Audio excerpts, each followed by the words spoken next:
Hai moitos meses que meu irmán Miguel marchou para América. Inda me lembro de cando se despediu de nós. Miña nai, a tía Carme e a madriña choraban.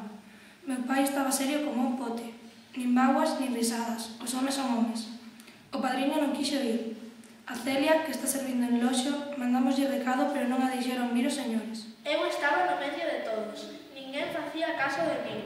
Bulían a darlle consellos ao viaxeiro mentres non chegaba o coche de liña. Miguel dicía a todo que sí, con cara de tanto meteu. Collín unha man e púxeme a contarlle os dedos para un lado e para o outro, dende o gordo ao meiniño. Non dei xiro, pero gustábame que Miguel marchase. Despois contaríame moitas cousas, e eu dirías na escola. Como non me atendía, turrei por el para unha beira. Anogouse e díxenlle o pé da orella. Eu quero que te vayas, mándame unha carta dende América e contame historias de alá. Sorriu, púxome unha man na cabeza e esgarabelloume no pelo. Sentín como un proido de sarabullo no corpo todo. Escoitamos a buguina do modelo. Viña todo a meter, cun eito de caixóns e cestos de riba. Miña nai e máis a madriña dabanlle bicos e apertas a Miguel, e seguían cholmicando. Meu pai ergueu a maleta ata onde estaba o revisor.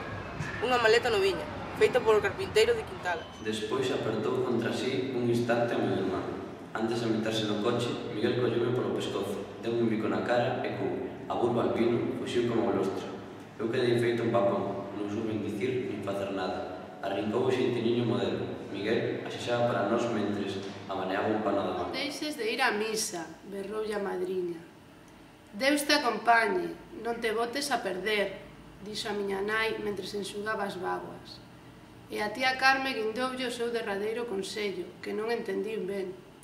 Ten tino coas mulleres. Deixádevos de berros, terciou meu pai mentres me collía por unha man. Pensades que vos escoita? Non vedes onde chega xa o coche?